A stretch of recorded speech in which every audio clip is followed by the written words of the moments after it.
Bonjour tout le monde. Vous entendez bien derrière ou pas besoin de parler plus fort? Bon. Super. Donc, je me présente, Étienne Lebel, SE chez Zscaler depuis environ 6 mois. Un peu plus de 26 ans d'années d'expérience là, en TI, développement, passé à travers différentes compagnies, là, ViaSys, Microsoft, qui est devenu Taleo, qui est devenu Oracle, travaillé dans la santé, les télécommunications, dans le MDR, donc dans la sécurité depuis mes tout débuts, en tant que développeur, en tant que sysadmin, en tant que directeur TI, donc plusieurs postes. Maintenant, SE pour Zscaler. Oui? Comment? J'ai le micro, mais je pense pas qu'il y a d'écouteurs, donc... Ah, OK. Je suis désolé. Est-ce que c'est mieux? Super. Bon, désolé. Je vais essayer de sortir ma plus grosse voix. Donc, je vais vous faire une brève présentation de Zscaler. Le but, ce n'est pas de parler de Zscaler, c'est vraiment parler de Zero Trust. Qu'est-ce que c'est Zscaler? Compagnie américaine, compagnie qui est en bourse, plus de 50 millions de chiffres d'affaires.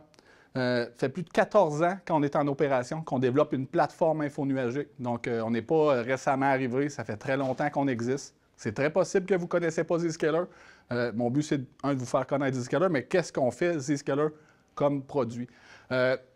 Clients, plus de 14 ans, donc nos clients ont une appréciation de notre technologie quand même assez élevée, un score NPS de Net Promoter Score en haut de 70. On opère plus de 165 centres de données qui appartiennent à Zscaler, qui exécutent sur des machines qui appartiennent à Zscaler avec un Zscaler OS. Donc, c'est entièrement Zscaler qui opère ces centres de données, contrairement à plusieurs de nos concurrents. Plus de 500 milliards de transactions par jour. Vous faites le calcul, c'est 50 fois le nombre de recherches qui passent chez Google. C'est le volume de traitement que Zscaler gère à travers les différents centres de données, à travers nos clients. Dans nos clients, 45 des Fortune 500, 35 du Forbes Global 2000 et 50 de nos clients sont des clients internationaux. Oui, on est une compagnie américaine, principalement des clients en Amérique du Nord, mais on a des clients en Europe, des clients en Asie, des clients en Afrique, sur tous les continents. Donc, on n'est pas juste une compagnie qui est centrée en Amérique du Nord, on est vraiment mondial à ce niveau-là. C'est quoi Zscaler au Québec, dans l'Est du Canada? Donc, c'est plus de 400 000 usagers en date du mois de février. 3 centres de données, même un quatrième qui a ouvert. Là, on est rendu à 4 centres de données. Augmentation de plus de 100 d'utilisateurs dans les 24 derniers mois. Au niveau de l'équipe au Québec, plus de 20 personnes, principalement en vente, pré-vente. Donc, même aussi là, en support utilisateur, on a des TAM, tant anglais, tant français. Donc, au niveau d'avoir du service, pas parce qu'on est une compagnie américaine, que uniquement là, des personnes qui parlent en anglais. On a des gens à Montréal, des gens à Québec. Donc, on est un petit peu partout. Au Canada, c'est plus de 60 personnes dans l'équipe de vente.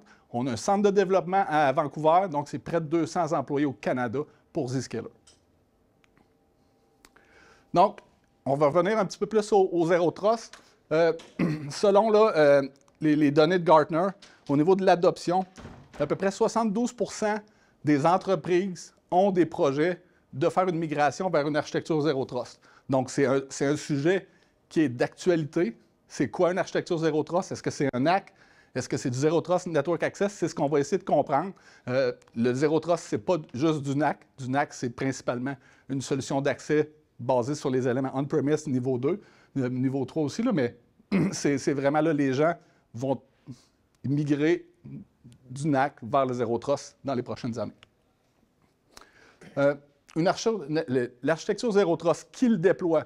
Actuellement, le gouvernement américain a énormément de décrets ou de lois américaines pour imposer des architectures Zero Trust à ces départements gouvernementaux. Donc, plusieurs éléments signés directement du président. Joe Biden en a signé. Je ne sais pas si c'est lui qui les a signés ou son autopen, mais il y en a plusieurs de décrets américains qui ont été signés.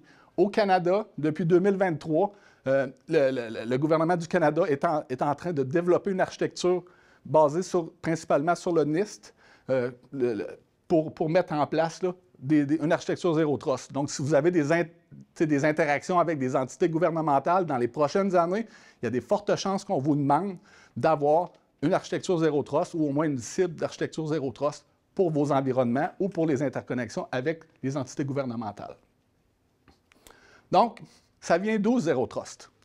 En 2009, John Kinderval, avec une équipe, sont arrivés à un modèle qu'on voit ici à gauche, un modèle de Zero Trust où, avec la technologie qui existait en 2009, le concept était principalement, on va mettre un gros firewall, puis on va gérer avec des règles de firewall, puis on va contrôler le trafic, principalement, unitairement. Donc, c'est quoi les principes? Les accès sont sécurisés, toujours avec le moins possible de privilèges, mais un firewall, ça gère du trafic réseau. Qui génère les problématiques de sécurité généralement? C'est les utilisateurs. Dans ce modèle-là, je n'ai pas d'utilisateur. Tout est séparé en zones. Oui, en zone réseau. Donc, pourquoi on a évolué nos architectures ou vos environnements actuels en zone réseau, coupés avec des firewalls? Mais principalement, on parle d'une architecture centralisée on-premise en 2009. Le cloud commençait à évoluer. Les environnements SaaS, ce n'était pas encore généralisé. Donc, principalement, en 2009, ça donnait ça. Évoluer aujourd'hui, je suis pas mal certain que votre réseau ressemble au diagramme où ce que vous avez énormément de points de service, énormément de surfaces d'attaque et beaucoup d'utilisateurs dispersés un petit peu à travers votre environnement qui vous appartient. Ensuite, est-ce que je peux mettre un firewall à travers tout ça puis dire que je fais du Zero Trust puis je contrôle tous mes flux de communication?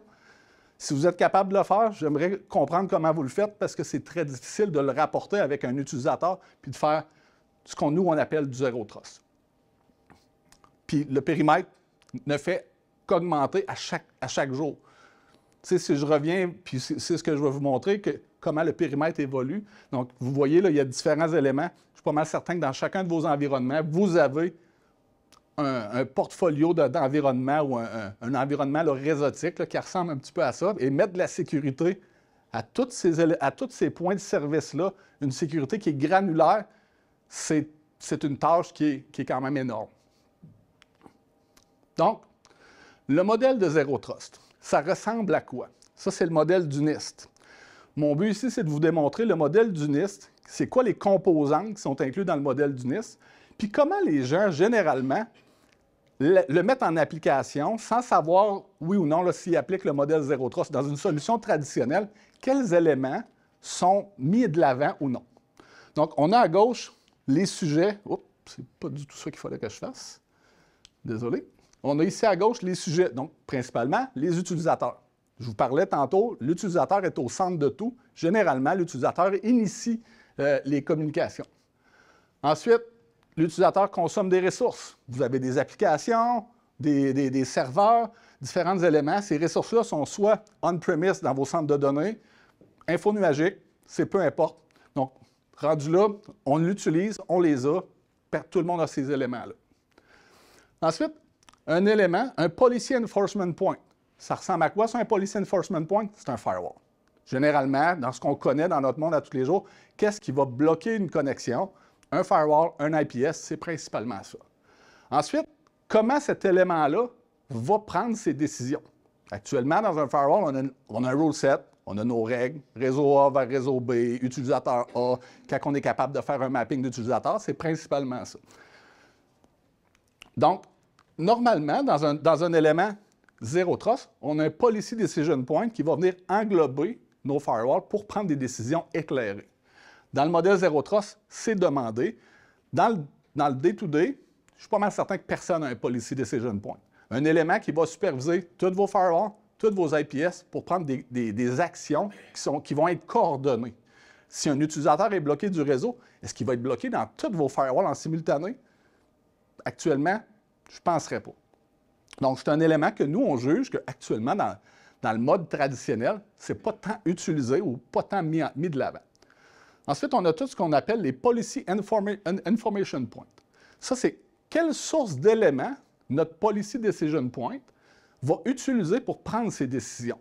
Parce que oui, généralement, dans un environnement de coupe-feu standard, on a nos règles de firewall. À quelques occasions, on sert de threat intelligence, de feed externe, mais très peu.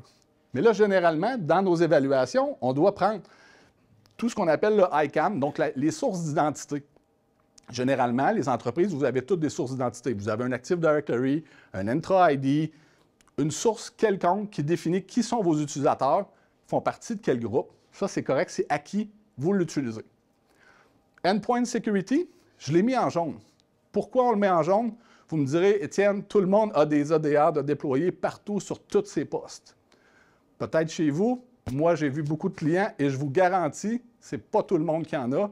Puis lorsque des clients, dans un cas où je faisais du MDR, les clients t'appellent à 2 h du matin, le feu est pogné, c'est souvent parce qu'il y avait une machine qui n'en avait pas d'EDR. Donc, ce n'est pas vrai que tout le monde a des EDR. Et est-ce qu'on sert de la télémétrie de ces EDR-là pour prendre des décisions? Est-ce que votre EDR parle à votre firewall pour couper les communications réseau? Très rarement. Très, très rarement. Ensuite, est-ce que vous servez de vos rapports d'analyse? Les feeds de nouvelles de qu'est-ce qui se passe dans le marché? Vos rapports de pentest, vos postes qui sont vulnérables dans votre environnement. Est-ce que vous en tenez compte dans vos décisions de sécurité? Très rarement. Je connais très peu de compagnies qui le font actuellement. Et ensuite, comment vous appliquez la sécurité des données? Qui fait du DLP? Qui n'en fait pas? Donc, c'est des éléments qui font, est-ce que la personne a exfiltré des documents sensibles?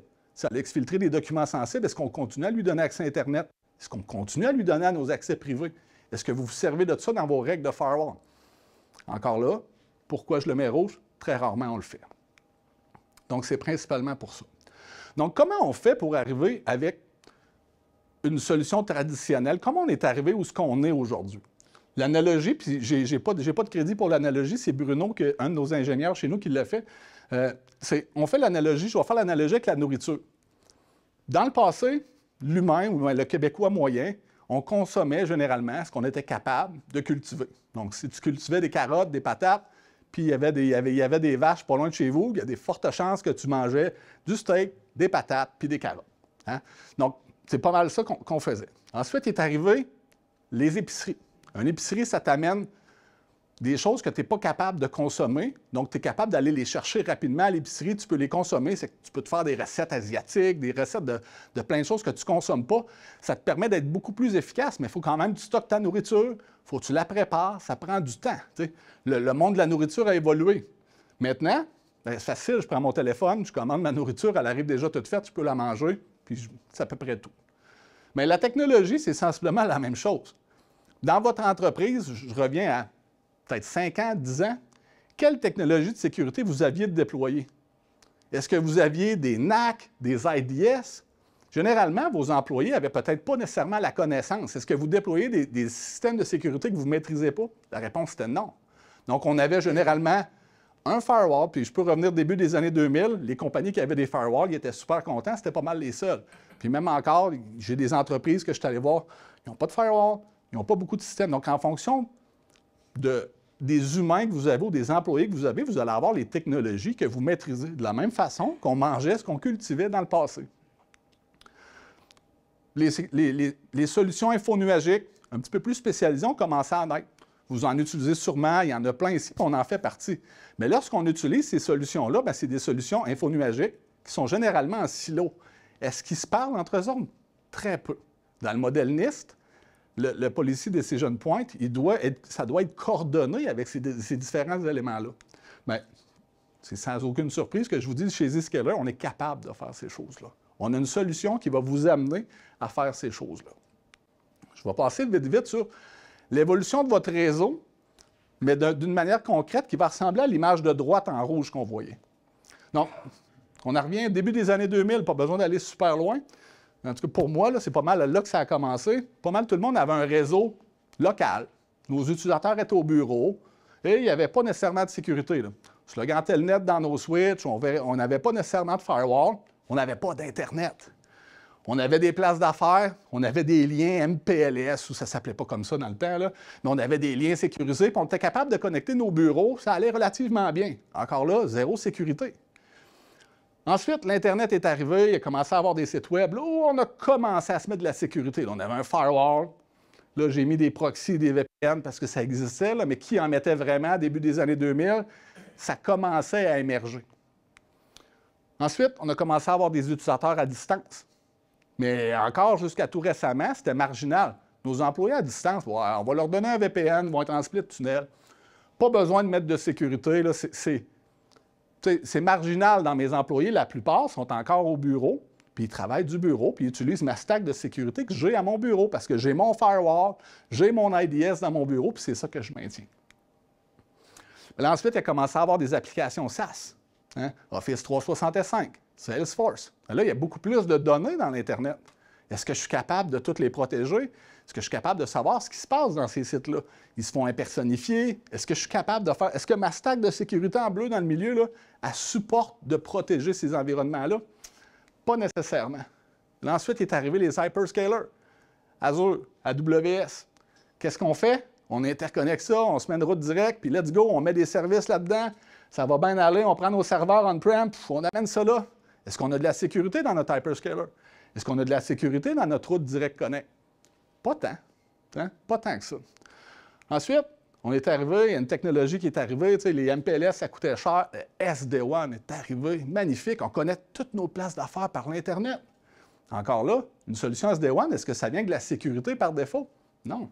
Combien de personnes déploient de la sécurité à chacun de leurs points de service? Transforment leur réseau qui était en mode hub and spoke, en full mesh, puis tous les sites peuvent se parler. Donc, un attaquant, quand il rentre dans un environnement comme ça, qu'est-ce qui se passe? C'est le party. C'est facile. Je rentre à la succursale où il y a le moins de sécurité, puis j'ai accès à l'ensemble du réseau. Je suis capable de parler à l'hyperscaler, je suis capable de parler à tout. Ça commence à ressembler pas mal à un réseau bien étendu. La COVID est arrivée. Qu'est-ce qui est arrivé, la COVID? Nos utilisateurs qui étaient principalement 5 jours semaine au bureau sont rendus à la maison. Maintenant, là, le lien Internet, 80 des données passent par là. Mais notre stack de sécurité, elle se trouve où? Elle se trouve dans nos bureaux. Fait que ceux-là qui ne faisaient pas de full tunnel parce qu'ils se disaient, bien là, je suis rendu avec 400 employés de la maison, mon lien Internet au bureau ne fonctionnera plus parce que le trafic, il rentre puis il sort. Donc, qu'est-ce qu'on fait? On va sacrifier de la sécurité, il n'y a pas de problème. Bien oui, il y a un problème. On le voit. Donc, la solution, est-ce que ça serait d'amener notre stack de sécurité dans le cloud, puis d'amener tout le trafic là, puis d'être capable d'avoir une sécurité qui va scaler? Parce qu'on s'entend, quand je rajoute des utilisateurs on-prem, ma solution de firewall, je suis obligé de le prévoir. Je suis obligé de scaler up mon firewall, je suis obligé de scaler up mon IPS, tous ces éléments-là. Donc, c'est principalement ça. Ça ressemble vraiment à l'image que je vous ai montrée au début. Puis je suis parti du début, peut-être vous disiez, non, moi, je n'ai pas un environnement comme ça, mais si je fais une évolution d'un réseau ou de votre réseau d'entreprise, soudainement, il y a certaines ressemblances. Donc maintenant, je vais regarder comment, chez Zscaler, on est capable d'arriver à un modèle Zero Trust avec tous les éléments. Vous remarquerez en haut, là, je ramène le modèle du NIST, puis je vais rajouter chacun des éléments pour vous expliquer comment on applique une architecture Zero Trust pour sécuriser chaque connexion unitairement. Donc, nous, ce qu'on a, notre plateforme infonuagique, qu'on appelle le Zero Trust Exchange, comme je vous mentionnais, c'est 165 centres de données où ce que l'entièreté du trafic de nos utilisateurs transite pour appliquer les différents modules de sécurité. Donc, que ce soit du malware detection, de l'advanced threat protection, du DLP, de la catégorisation d'URL, de la catégorisation d'applications SaaS pour être capable de contrôler qui est capable d'uploader, downloader dans un Messenger, dans un Facebook, dans un chat GPT, c'est des éléments qu'on supporte. Donc, on est capable de venir interconnecter votre environnement. On vous donne toute la télémétrie sur le trafic qui va passer, quel utilisateur va où, quel malware on a vu. On vous donne cette information-là, on ramène ça à votre SOC, à votre SIEM, pour que votre SOC puisse prendre des décisions éclairées. Ensuite, nous, on est connecté avec tous les éléments de Threat Intel. On a des partenariats avec la plupart des grands manufacturiers de sécurité. On prend tous les signaux qu'ils nous donnent, puis nous, lorsqu'on les voit, on est capable de les bloquer pratiquement en temps réel. Donc, notre Zero Trust Exchange vous connecte directement à l'Internet, à vos applications SaaS nativement. Ensuite, l'élément le plus important, comment on arrive à gérer vos identités. Donc, nous, ce qu'on fait, on s'intègre avec vos identités. Tantôt, au début, je vous parlais qu'on avait besoin de se centrer sur l'utilisateur. Donc, principalement, chaque connexion est vérifiée. Comment on fait pour vérifier qui est bien la personne sur l'ordinateur? Une intégration avec vos sources d'identité. Entra ID, Active Directory, Okta, name it. Tant aussi longtemps que ça parle SAML ou ça parle OpenID Connect, on est capable de faire une intégration ou Active Directory nativement. Donc, on vient de couvrir les points des sujets, des ressources on gère au niveau de l'ICAM, on a les Security Analytics qu'on va intégrer en temps réel, et au niveau du Data Security, on a des modules de DLP. Vous allez me dire, on ne s'est pas beaucoup amélioré par rapport au modèle initial, mais on va regarder comment on gère ces éléments-là plus en détail. Donc, comment on gère le trafic utilisateur chez Zscaler? On déploie un agent qu'on appelle le Zscaler Client Connector. Vous me direz, c'est ZCC, pas très inventif dans le nom, mais chez Zscaler, tout commence par un Z, un ZCC, c'est Zscaler Client Connector. Donc, c'est un client. Chez Zscaler, c'est uniquement un client pour l'ensemble des produits qu'on utilise. Que vous utilisez uniquement le produit d'accès Internet, d'accès privé, c'est le seul client que vous allez avoir à déployer sur l'ensemble de vos postes. Ce client-là a une communication avec votre EDR local. Donc là, on est capable d'avoir une interaction de contexte. Quels éléments votre EDR a trouvé? C'est quoi la posture de votre poste? Donc, ces éléments-là, c'est une communication bidirectionnelle qui se fait sur le poste en temps réel. Et cette télémétrie-là remonte dans notre nuage pour être capable de prendre des décisions en temps réel. Ensuite, on veut se connecter dans vos environnements internes. Comment on fait pour remplacer un VPN? La méthode traditionnelle, c'est on expose notre SSL VPN sur Internet, puis les gens se connectent. Dans notre modèle, les gens se connectent au cloud de Zscaler.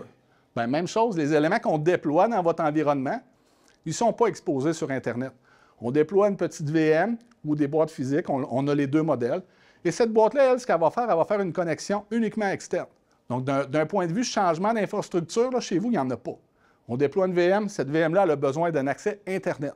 TCP 443 vers Zscaler. C'est la seule chose que vous avez besoin comme changement d'infrastructure. Donc, ces éléments-là, les lignes en bleu, c'est clair, c'est des tunnels TCP que nous, on va réutiliser une fois que le trafic va être authentifié. Qu'est-ce qui se passe lorsqu'un utilisateur veut faire un accès? Que ce soit un accès Internet, que ce soit un accès pour un système privé. Donc, le Client Connector va intercepter la connexion sur le poste, va amener la connexion à travers la ligne rose jusque chez Zscaler. Jusque-là, pas très, très compliqué, relativement simple. Ensuite, c'est là que le Zero Trust Access, où ce que je suis capable de connecter un utilisateur à une application, c'est là que tout rentre en jeu.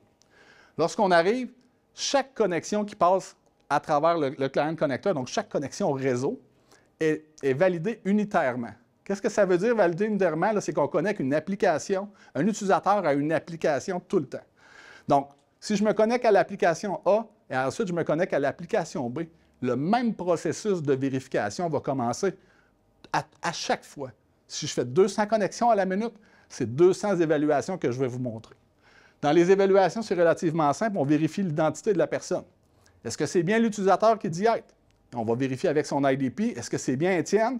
Est-ce qu'Étienne, il y a eu une authentification de facteurs? Parfait. Chez c'est qui? Étienne est sur quel poste? C'est son poste. Est-ce que son poste a la bonne posture? Est-ce que son disque est encrypté? On est capable de définir la posture. Est-ce qu'il y a son EDR installé? C'est-tu un poste corporatif? Oui, non. Parfait. Check, on passe au prochain. C'est quoi sa destination? Étienne va accéder à une application Internet. Est-ce qu'il est autorisé à faire ça? Est-ce qu'il va accéder à un site interne? Parfait. On connaît sa destination. Étienne est situé où physiquement? Il est-tu au bureau? Il est-tu chez eux? Il est-tu en Allemagne? Il est-tu... Physiquement, on doit savoir il est où. Ça fait partie d'un critère d'évaluation. Et ensuite, une fois qu'on a tous ces éléments-là, on regarde c'est quoi le contexte de mon utilisateur. C'est quoi? Est-ce qu'il y a un malware sur son poste? C'est quoi la navigation qu'il a faite dans les dernières heures, dans les dernières 24 heures?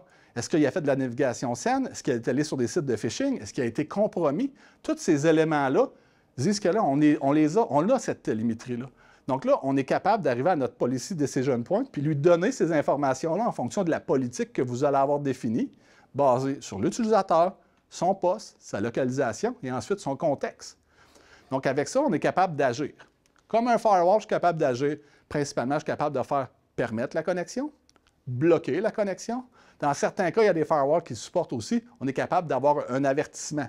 Avertissement, ce site, exemple, quelqu'un qui va sur Facebook au bureau en plein milieu de la journée, on va peut-être lui donner un avertissement. Ce n'est peut-être pas le site le plus corporatif.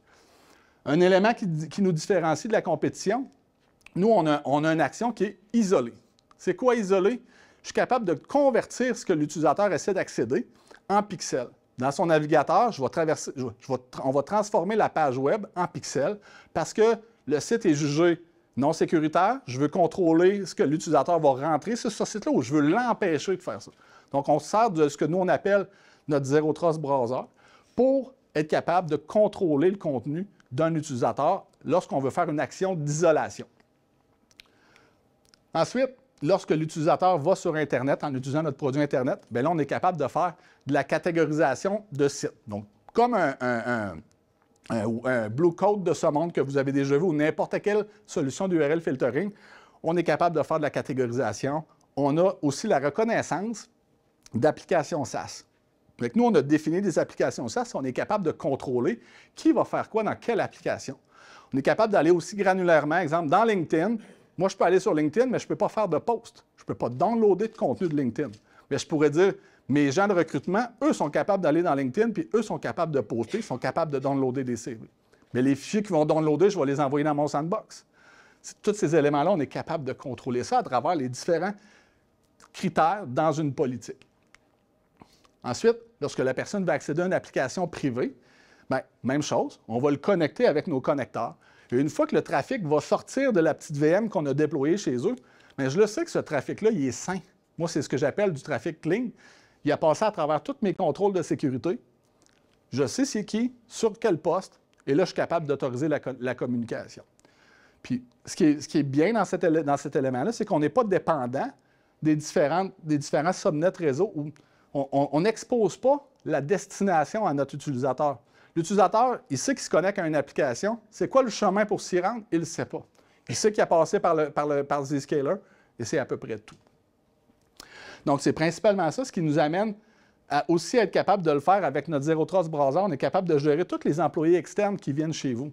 Combien de fois vous déployez pour la personne qui vient gérer, je ne sais pas moi, la climatisation dans votre bureau? Bien là, il faut qu'il se connecte à distance parce que son système de climatisation, il est connecté sur votre réseau parce que vous ne l'avez potentiellement pas segmenté. Vous lui donnez votre VPN, il a le même profil que tous les utilisateurs, puis il accède à l'entièreté de votre réseau. Bien, avec notre solution, on a des solutions pour amener ces utilisateurs externes-là, ou même vos employés, à être capables de connecter sur les systèmes internes à travers un navigateur, donc sans le client ZCC. On est capable de fournir un accès Zero Trust avec client ou sans client pour être capable de connecter les différents environnements.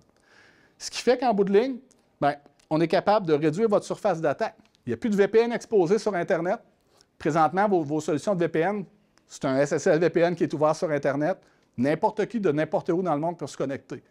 Dans notre solution, Zscaler, nous, on s'expose pour vous, puis nous, on va filtrer la connexion, puis ensuite, on va la ramener chez vous de façon sécurisée. Ensuite, on empêche le mouvement latéral. Je connecte un utilisateur avec une application. Je ne connecte pas un réseau VPN avec votre réseau d'entreprise, avec potentiellement des règles de firewall qui vont permettre ou pas permettre. Donc, dans notre solution, une personne qui va rouler sur un poste de travail, un Nmap, il ne sera jamais capable d'avoir votre réseau parce que vous n'avez pas les accès puis on ne le permet pas. Donc, c'est ce qui vous permet d'avoir de la performance.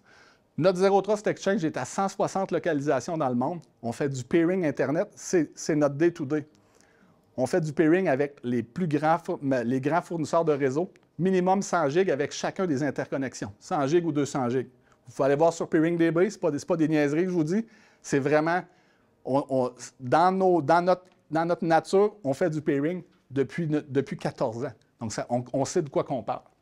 Et ça représente vraiment une architecture Zero Trust. Tous les éléments de l'architecture Zero Trust sont pris en compte lorsqu'on évalue une politique de sécurité, que ce soit pour un accès Internet ou un accès privé.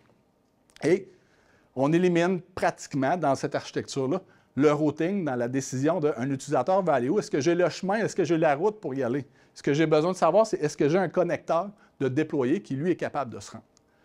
Ce qui nous permet, puis là, je pousse un peu plus loin, je manque de temps, là, on arrive vers la fin, ce qui nous permet de gérer des acquisitions, des intégrations d'entreprises. Déployer une acquisition d'entreprise, c'est connecter la source d'identité de l'entreprise qu'on acquiert, déployer un connecteur. Cette entreprise-là a le même segment réseau chez vous? C'est pas grave. On n'interconnecte pas les réseaux, la table de routage n'existera plus. Et là, je manque de temps. Je pourrais vous parler des étapes pour se rendre là et des différents produits. Mais c'est principalement là, la fin. Je vais arrêter ici. Si vous voulez plus de détails, vous pouvez venir nous voir. On a un kiosque, site web, zscaler.com. Ça va nous faire plaisir de vous aider.